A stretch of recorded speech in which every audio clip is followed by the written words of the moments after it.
Hi, everyone. It is 1:30, so we can kick things off again. Good afternoon, and thanks for joining us. Hopefully, you're all able to grab a quick lunch and are ready for an afternoon of learning ahead. I'm super excited to be taking part in this year's huddle. I think this is either my third or fourth time participating, and I've always really loved learning from everyone here and especially making connections with people. Everyone is always so friendly and helpful and just genuinely wonderful people to get to know. So I encourage everyone to get involved with the huddle and make sure that you are, using the time to get to know people.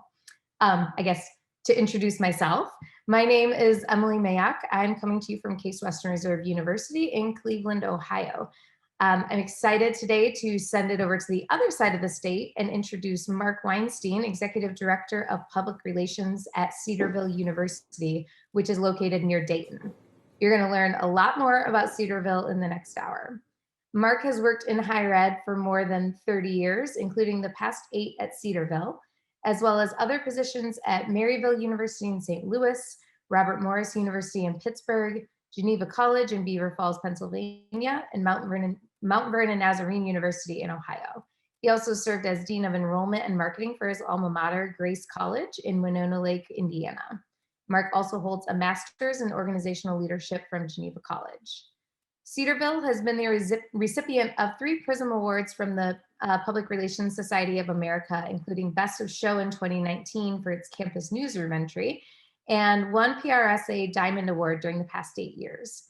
And Mark's bio includes a lot of really incredible statistics about how he's helped increase media exposure significantly for Cedarville, but I don't really want to blow the whole presentation for you all, so I'm just going to kick it over to Mark so we can hear all about Cedarville's improved university visibility through strategic pitching and an on-campus news studio. One thing to note, though, we will have time for a Q&A at the end, so please send your questions to me through the chat and we will get them answered for you at the end of Mark's presentation. So take it away, Mark. Thank you, Emily. Thank you for moderating the session, and it's great to be with another person from Ohio on this presentation. So thank you for taking time to introduce me and be part of this discussion. Also, it's my pleasure to talk today to you about our journey in the world of media relations from a smaller university perspective. Thank you for joining me today for this presentation on improved university and faculty visibility, how strategic pitching and an on-campus newsroom have brought big results to a smaller university. For context purposes, Cedarville University has a student enrollment of 4,550 students. Those are undergraduate and graduate students. We are a conservative Baptist university located in rural Ohio between Dayton, Columbus, and Cincinnati, Ohio. For media history, we had a tradition of not speaking to the media on current events. I don't know why, but that was just something that we didn't do a lot of in decades past.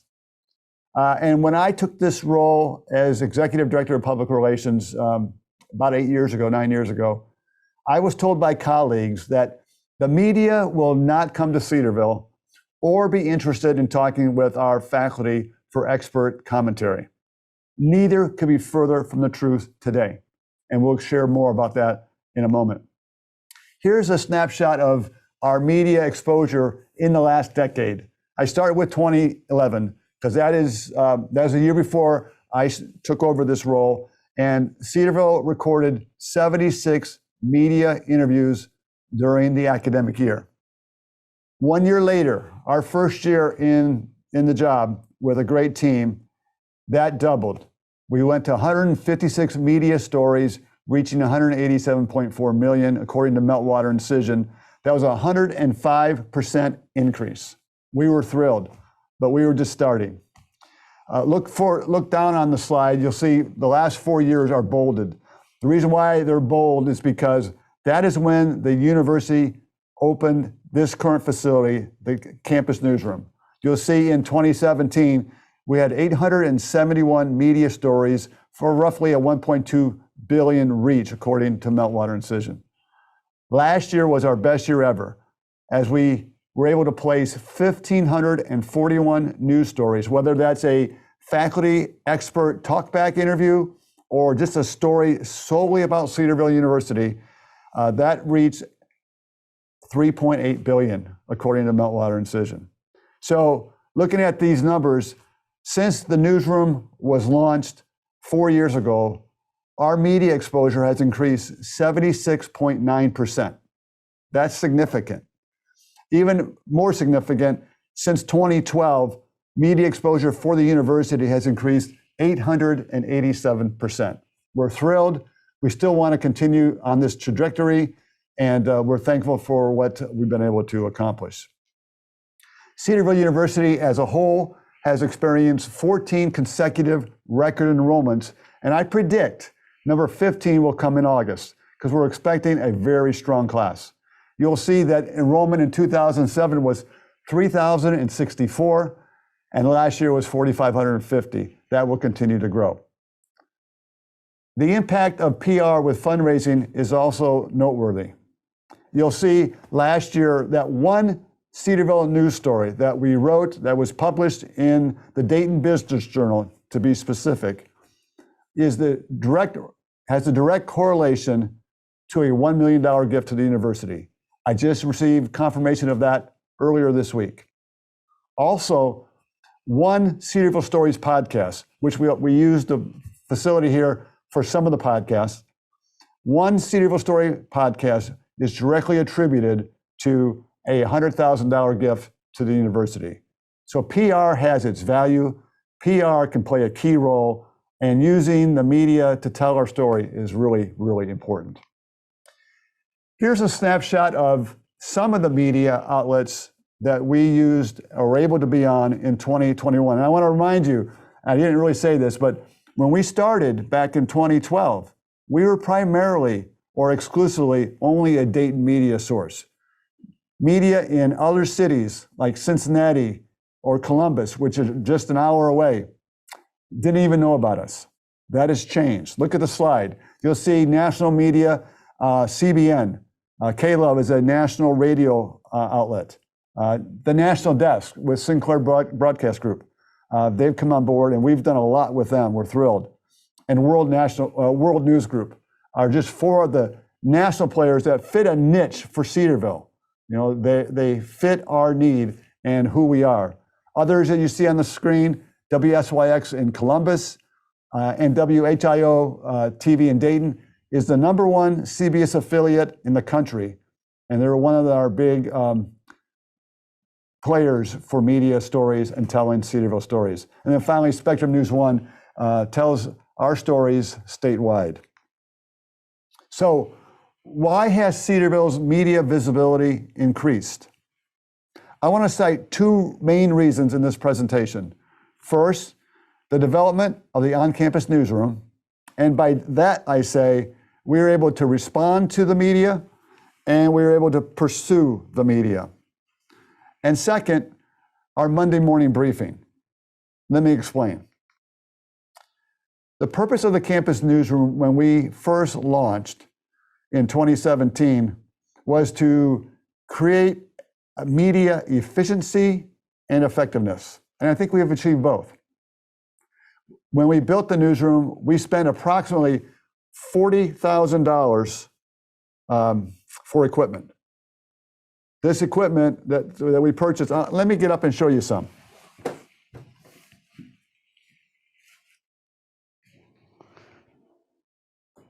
So we have two systems that we live stream video interviews with to the media in the nation and across the world. One is TVU, the other is LiveU. It's just a little box that sends the interview in real time. The media connect and talk with our faculty through our IFB system. So here's an earpiece and device that each faculty person has. I have mine in my ear right now so I can hear some video. Each faculty member has their own personal plug that goes in the ear. So for sanitary purposes, they have their own piece. And then after each interview, we wipe them off, and so they're clean. We use a general wipe. all this stuff is attainable for schools of any size. Also in the facility, in this newsroom, we have great professional lights. We used counsel from the Fox affiliate in Dayton to select the lighting, and they were very gracious to come out to campus. And actually, when we were positioning them, they helped us align the lights so we had the optimal lighting for the interviews. And so they were a great resource for us. And then as you can see behind me, we have the chroma key, the green screen. And the green screen allows us to really showcase campus. It allows us to use still photography or videos to put an image of the university in the background. So we're very strategic when we use video. We want to align the kind of weather that we're currently experiencing to the interview. So if it's a cloudy or rainy day, we have some cloudy videos, images, or still pictures of more of a gloomy day. If it's a bright sunny day like what you see in this presentation, then we have, as you can see, nice video shots of that. And my earpiece keeps coming out, but I think I get it and get it taken care of. So we're very strategic in what we show, and it's a great resource. This studio is something that you would see almost in any city. The capability, the equipment is on par with any place else that you will use. And it doesn't have to cost a lot of money. We'll talk more about that. So responding to the media, we do that through talkback, TV, and radio interviews. As you see, since the newsroom has opened 4 years ago, we have averaged 147 talkback interviews a year. Now, that number would be significantly higher if we didn't have COVID in the last year and a half. You can see COVID knocked us down significantly, but you can also see on this slide that because of COVID, we're able to use Zoom technology to do more than 600 media interviews. And so that is significant. And once we get post-COVID and the faculty are back on campus full time, this newsroom will really continue to increase in terms of its use for media interviews. And I should say, even if someone wants to do a Zoom interview, we can do Zoom, we can do Skype through the technology here in this newsroom and still use the lights and the green screen for a better look for the interview. We also want to pursue the media. And by that, I mean, we want to share the sound from interviews that take place in this facility. We record every media interview that takes place. And those responses are repackaged and sent to other media outlets for media stories with the approval of the original station. We will not send sound to media stations if the original media outlet says no. But that hasn't been the case most of the time. So we get approval from the original media outlet who's doing the initial interview. And if they say we can share it, then we do that. We distribute the sound to outside of the original media market, whether that's print, radio, or TV. So I want to protect, if I'm doing an interview with WSYX in Columbus, I want to protect them and then not share that sound with the other stations in that city. We only distribute after the original media outlet has used the interview. That's only fair to the original interviewer, media. So we wait until after it airs for the first time. Media want to be first in everything, and so we definitely honor that, and the media are very eager and willing to work with us. So we post sound within a Monday morning briefing, and I'll get more into that as we talk about the Monday morning briefing. And then last of all, the recorded clips have a tendency to generate more media requests, even for unrelated topics. I can remember sending media sound about presidential politics or politics in general to the media and getting requests maybe for that professor on a same topic, but also getting requests for a topic unrelated, maybe international terrorists or something globally as a result of that soundbite. So you never know how the sound is going to be received by the media, but I have found that I get a lot more media requests as a result of sharing this sound on that topic and unrelated topics. One more thing I want to talk about in regard to sharing the sound, and this is something that we're proposing to do this year.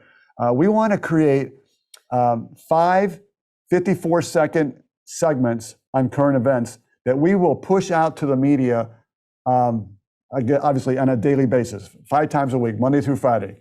And we want to talk on current events, just like we're doing now, but we want to be proactive and get this into the news cycle stream, somewhat more like a commentary. And so my hope is that there'll be some organization that will embrace this and may use this as a weekly filler for a news segment. But we're working on that. And the general topics that we're focusing in this first year are going to be in the area of politics, international relations, economics, and healthcare. And why? Because those 4 areas are some of our strongest areas with faculty expertise. So we're going to take advantage of that, and we'll use this facility, the newsroom, to make it happen. So newsroom efficiencies. Probably the biggest efficiency that I can articulate right now is that on the time that the faculty spend for doing interviews, okay? Faculty don't just get into a room and start talking. They often do some prep time. So having a newsroom on campus allows them to have more time for prep and less time for travel. And so it frees up their schedule, and they're more willing to just walk 2 buildings over or across campus to this facility, which is in our library, and do a 3-minute talkback or a 4-minute talkback interview. So it's really reduced the time the faculty spend in interviews, and it makes them more willing to participate. On the same line, it reduced our travel time to TV stations in Dayton, Columbus, and Cincinnati significantly. Obviously, COVID has played a role in that too, but we haven't traveled to a TV station in over a year, and again, largely COVID, but I see that trend continuing as we get post-COVID down the road. Another efficiency is it allows us to repackage interviews more quickly for social media. Just because a faculty member has done a story or interview in one outlet, we want to leverage that on social media. So having this facility, we can edit, we can record, we can edit, and I can get the individual clips in a matter of minutes. And then we turn those over into social media stories, so to speak, on Facebook, Twitter, Instagram. And actually, I really love LinkedIn, and I use LinkedIn quite a bit to push our stories into that audience. The newsroom is also a learning laboratory for our communication students. It is a great resource, and it's a competitive advantage for our communication students because they can work in here and get real world experience for something that they're hoping to do once they graduate. So we have one colleague who manages the facility, but he has several students who actually do the hands-on work on a regular basis, whether they're making sure the camera is focused and in position, they're handling the sound, they're doing the IFB with the station and the guests like myself, and they're running the soundboard. They're doing everything. They're connecting with the TV stations to make sure everything is set to go. They do a great job, and it's a great opportunity. And we also use it for student recruitment purposes. So when we bring prospective students who are interested in communication to campus, we show them the facility and let them know that this is some place where they could actually work if they were interested. And then finally, the newsroom also is used for marketing purposes, the Cedarville Stories podcast, and special projects. So it's just not a newsroom that we're devoted to sharing commentary on current events, but we're using it for the university's advancement of student recruitment and marketing academic programs, marketing faculty in any way we can. And it's been a valuable resource. When we started this newsroom, it was primarily news interviews. But at this point, even though we use it a lot for newsroom interviews, it's probably 40% of the time is used for marketing purposes and videos for the university. Here's a look at just 4 media outlets that we've had talkback interviews recently. You see Fox Business News, we had an interview with Trish Regan when she was working there. Fox News, CTV in Canada has used the facility. We've been in contact with them. And probably one of the more fun for me is the PBS NewsHour with Judy Woodruff. That was during the Republican National Convention. That was the last night. President Trump had his big event from the White House, which was really controversial. But we were with Judy Woodruff for 4 hours plus here in this facility. And it's a great opportunity to showcase our university. Here's some other ones. Newspoint 360 and Barcelona TV, both international media facilities. CBS and NBC, we know them. Anytime we're on national news, we love it, as long as it's a good story. And then BCNN, the Black Christian News Network, is one that we've started growing with, and they've been using our faculty as resources, and then they share our story as well. So that's the campus newsroom, and at the end of the presentation, I'd love to answer any of your questions that you may have about the newsroom. But in our final minutes, I want to talk about the Monday morning briefing. This is something that we started, I'd say 4 years ago, maybe 5, and it's an opportunity to tease the media, to make it easier for the media. So what I do is I look in different news sources. So I'll use CNN, Fox News, the BBC, New York Times, and local outlets to see what are the key current event stories taking place. And then I'll connect those stories in my mind with who from Cedarville could talk on those topics. I'll put together 1 to 5 stories on an individual briefing.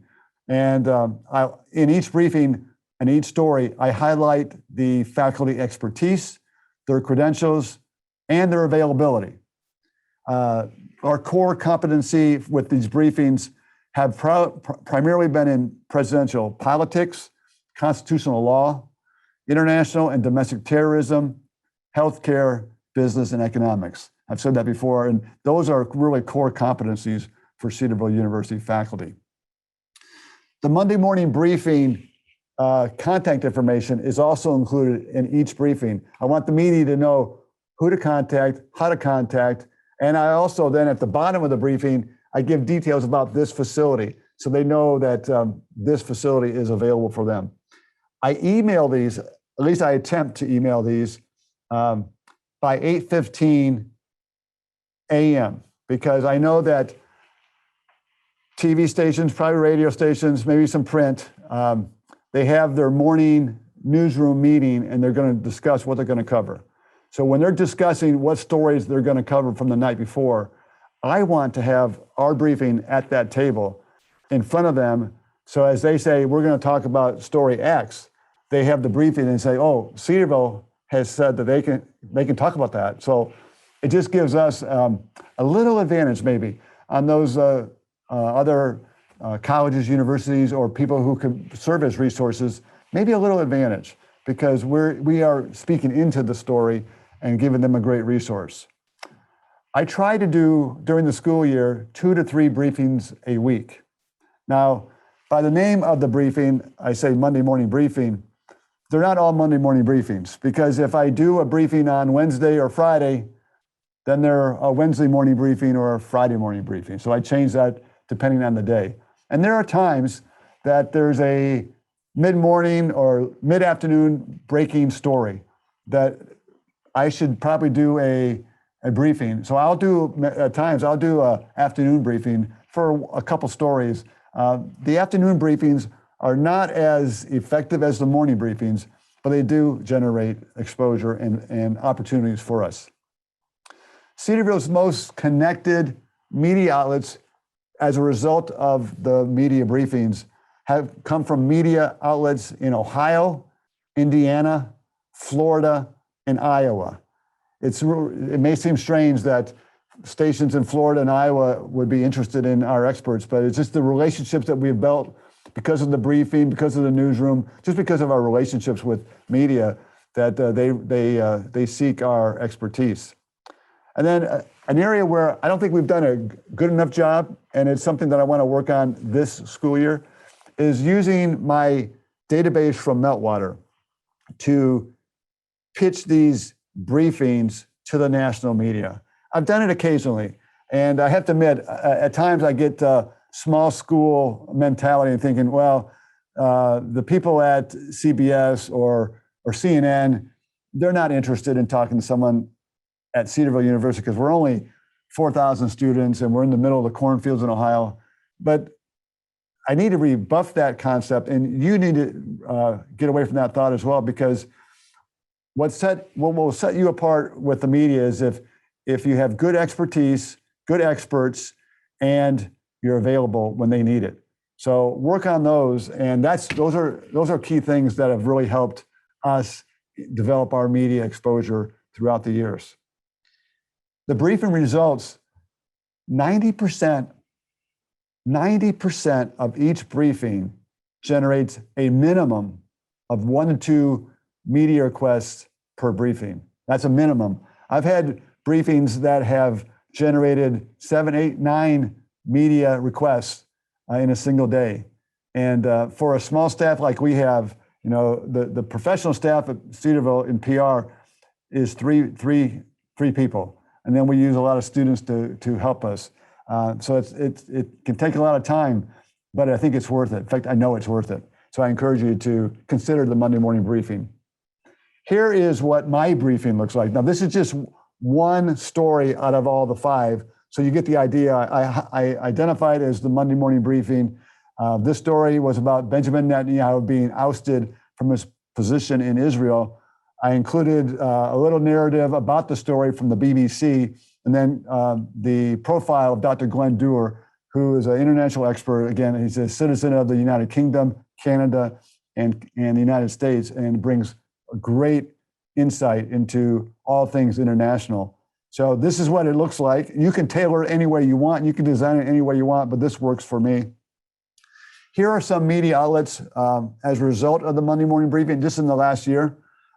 Probably the biggest is the Moody Radio Network. You'll see Moody, Indiana, Moody Quad Cities. The Moody, Indiana station, that's based out of Indianapolis, their reach is 2.2 million. And Quad Cities in Iowa, Illinois is 40,000. Those are nice numbers for us.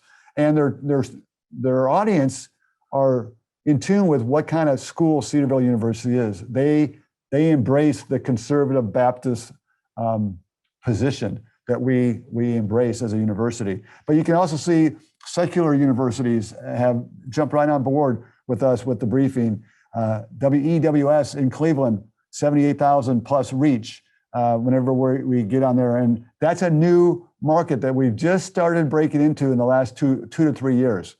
WCMH in Columbus, 68,000 is an average reach for the evening news. And WDTN here in Dayton, the NBC affiliate, with 23,000. We're thrilled with whatever size of reach we get, but we love the relationships that we're able to build through the media for the purpose of telling Cedarville stories and Cedarville expertise. So as I wind down in this presentation, I do want to show you a couple of video clips, not long clips. The first clip is with Dr. Glenn Dewar. He's the Associate Professor of International Studies, and he is talking with Mark Allen from the NBC affiliate in Dayton about an international, essentially it's about the Benjamin Netanyahu ouster, and I'll play that clip right now. Israel, of course, one of America's longest and strongest allies. What impact will this leadership change in Israel have on that U.S.-Israeli relationship? In all likelihood, 2 impacts. On the one hand, Naftali Bennett is very similar politically to Benjamin Netanyahu. Many conservatives in the United States will be very pleased He's even plausibly a little bit to the right of Netanyahu on a range of different issues. But so that was Dr. Glenn Dewar, and he does a fabulous job. I have to, besides his knowledge base, I do know the media, and they've shared this with me, they love listening to Glenn because he's solid, he's steady, and they like his British accent. So we use Glenn as often as we can. This next video clip comes from the National Desk. That's a program with Sinclair Broadcast Group. They have 70 plus stations across the country. And I work a lot with Angela Brown, the reporter, and others. But this clip is with Dr. Mark Caleb Smith. He, in my mind, is one of the leading, if not the leading, political scientists in the state of Ohio. He does in excess of 200 interviews a year. His biggest year was 5 years ago. He did 295. Couldn't quite get him to 300 for various reasons. But here's a clip with Dr. Mark Caleb Smith. This comes from the Cedarville newsroom, so you'll see the green screen in action. 2022 shaping up to be a big year in politics. The midterm elections could shake up the balance of power in D.C.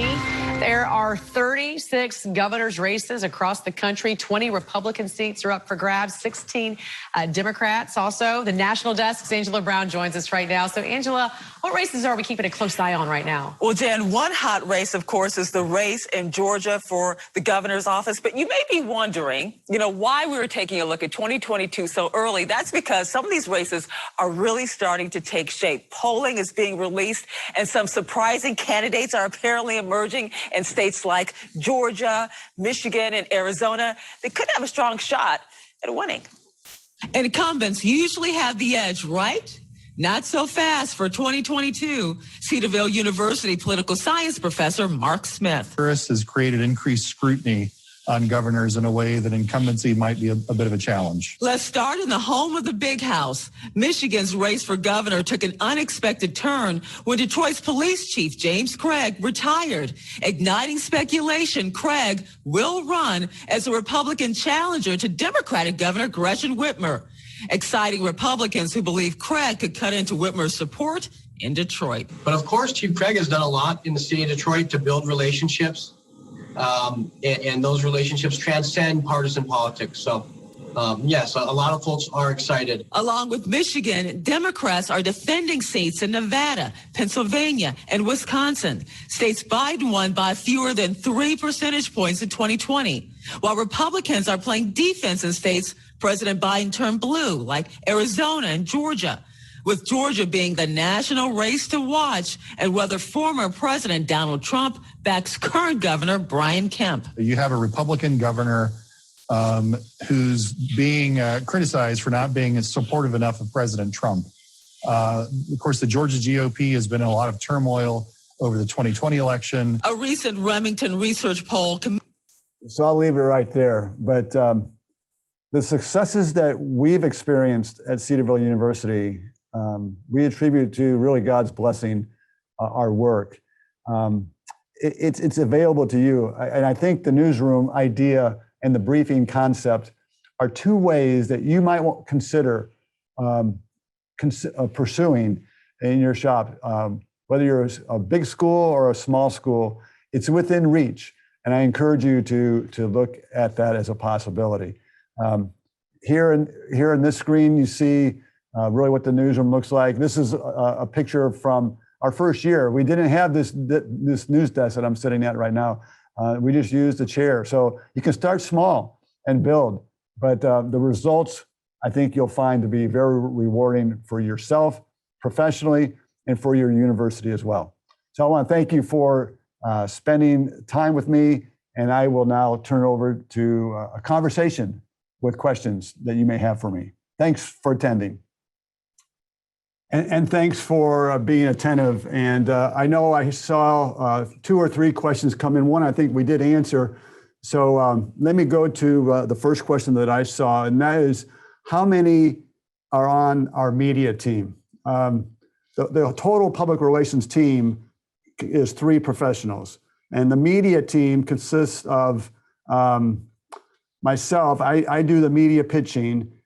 Clem Boyd works with a team of 5 student writers who write news stories about Cedarville events, research, whatever was going on. So he manages that. So really the media team per se is Clem and myself. And then Sarah Gump, who's another great team member, she oversees the social media. So we have a really small team, but I think we work well together. So that was one question. Hey, Mark, just to jump in on that, there was one question that someone sent to me directly. So what, in terms of like the production on the videos, how is that? Is that done separately, or how are all of those? How is all that video production done? In terms of the media interviews? Yeah. So when we're in the newsroom, we have our cameras. It's set up. It's really only a couple people in the room, and so we'll have a producer at the soundboard. He will make sure everything is set there. He'll record everything that comes out of here that goes to the media, and then we just repackage it whenever we can repackage it, as long as we have the approval of the originating station. That's just how it works. It's a very quick process. And then one thing I didn't mention is when we edit the answers from the faculty resource, whether it's a live interview or a recorded interview, I asked the team, the student, to give me the clips by response, not in one mass, but individual clips, so that way I can maybe send one clip somewhere and another clip somewhere else. I have a little more control to manage the process, but that's how we do it. So in terms of the staffing in the newsroom, what kind of, and you mentioned some students, and I know you mentioned there's kind of a manager in that room. What's that staffing like? There are times when the only people in the newsroom would be the faculty expert and the student controlling the camera, the sound, the recording, the editing. Sometimes that's really all we have. And the students are trained in advance. They're not allowed to do all this without proper training, passing, our approvals. So we have a tight lid on it, but we manage it that way. When we first started the newsroom, I was probably in 90% of the media interviews along with somebody else, probably a colleague, not to a student yet, because we were just building it, and I wanted to make sure of quality control. So, but as time has gone by and the students who return year after year have proven themselves, we give them a little more latitude because they have proven that they can do the job. Great, thanks. I saw a couple more questions come in. One in particular, someone wanting to know if you'd be open to kind of sharing a list of the equipment that you have in the newsroom. Sure, I'd be happy to. Part of I did list a good portion of it in the presentation in one of my slides, but yeah, if anyone wants more information about the newsroom, the equipment, or whatever, you can always email me at mweinstein@cedarville.edu, and I'd be happy to respond any way I can. And then similarly, someone was asking if you would be open to sharing samples of some of your Monday morning briefings. Oh, absolutely. Again, as I tried to communicate in the presentation, my format is just what I gravitated toward, and it works for us. So I'd be happy to share any morning briefing with anybody. Again, just email me at mweinstein@cedarville.edu, and I will share what I do, how I do it. I just think it's a great resource, and I'll give you an example. I was working with a radio station out of Cleveland, your area, Emily, and I would send this host the briefing, and one week I took a couple of our faculty experts on a road trip and went to that station, and so they were in the program or in the studio doing like a 2-hour segment with the guy, and afterwards he said, you are the only school or organization that I know that does this. I don't know why others don't do it. And that just reinforced to me that we're on to something. It's not magic. It takes a little effort, but I think the more we make it easier for the media, the better it's going to be for us. So that was another question that someone had sent, or kind of a good follow-up, I think, is how did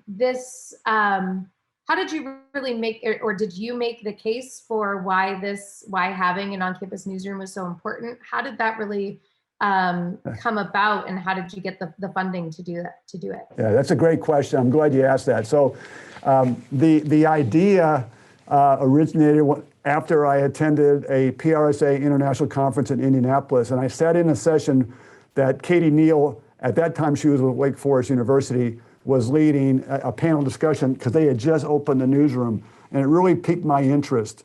So when I came back from that conference, I shared the idea with my vice president, and we have a pretty contemporary president who is really in tune with things. So she shared it with him, and it was really not a hard sell. And so the hardest thing was finding the location and then finding the money. And so how we found the money, again, it wasn't a big expense in the scope of the overall budget, but it's still a sizable amount. So what we did was we got buy-in from the Center for Political Studies. Dr. Mark Caleb Smith is the director of that. He's our leading media expert, over 200 interviews a year. He bought in, so he participated. Dr. Jeff Heyman from the School of Business Administration, he bought in and gave money from his center. And then my budget paid a little bit of it, and then the rest of it was funded by the president. So it was a collective partnership. And then I need to say that the space that we're in, this nice room in the library, actually it was 2 rooms when we first got it. We remodeled it, made it 1 room, but the library donated this space for us. It's very convenient. It's like in the center of campus, so it's easy to get to. And so it's just been a great partnership with everyone on campus, and it's been a big success for us. That's great. And I know you mentioned the location really helps in terms of getting your faculty on board, but are there any other ways or any other strategies you use to really get the faculty on board with taking part and making sure that they, want to make themselves available for this? Yeah, I think you're touching on the area of buy-in in my mind. And one, it's all about relationships. And of course, my school is only 4,000 students. We're not a huge campus, and we're a family here. And so being here in this job 8 years, I've been able to develop relationships with the faculty and to get their buy-in. One thing that's really helped grow the faculty's interest in participating, because I can tell you in year 1 that they were more resistant to participating than participating. One thing that one of my strategies was probably once a week, maybe twice a week, I created an internal newsletter called The Buzz, and I would put in a majority of the stories, whether it's print, radio, or TV, hyperlinks, make it somewhat look nice. It's something that my friend Dr. Chi-Chung Kern at Cal State Fullerton does, and I sent it out to the faculty and staff. So that got them engaged. That got them seeing that, hey, maybe I can do that too. And what it generated was more people coming to me and saying, if you need someone to talk about X, I am willing to do it. And so that's how we got buy-in. That's how we got more people participating. And honestly, it's been a great situation here at Cedarville.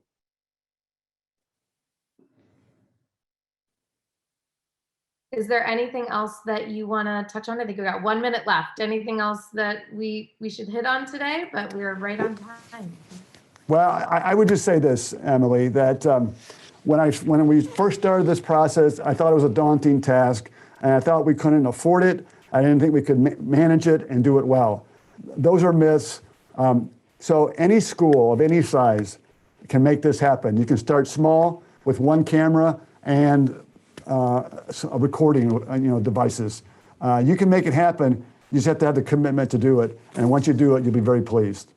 And it seems like with the way things are going now, since COVID, I think that so many news stations are so much more open to that, the taking the clips or doing something more virtual. So I think that that's Absolutely. it's a really great, seems like it would be a really great investment for people. So I think so. thank you so much, Mark. And we are at the 2:15 mark, and I think we are headed into a 15-minute break. I don't know if Greg wants to jump in, but I think we're headed to a break, and then we'll come back at 2:30.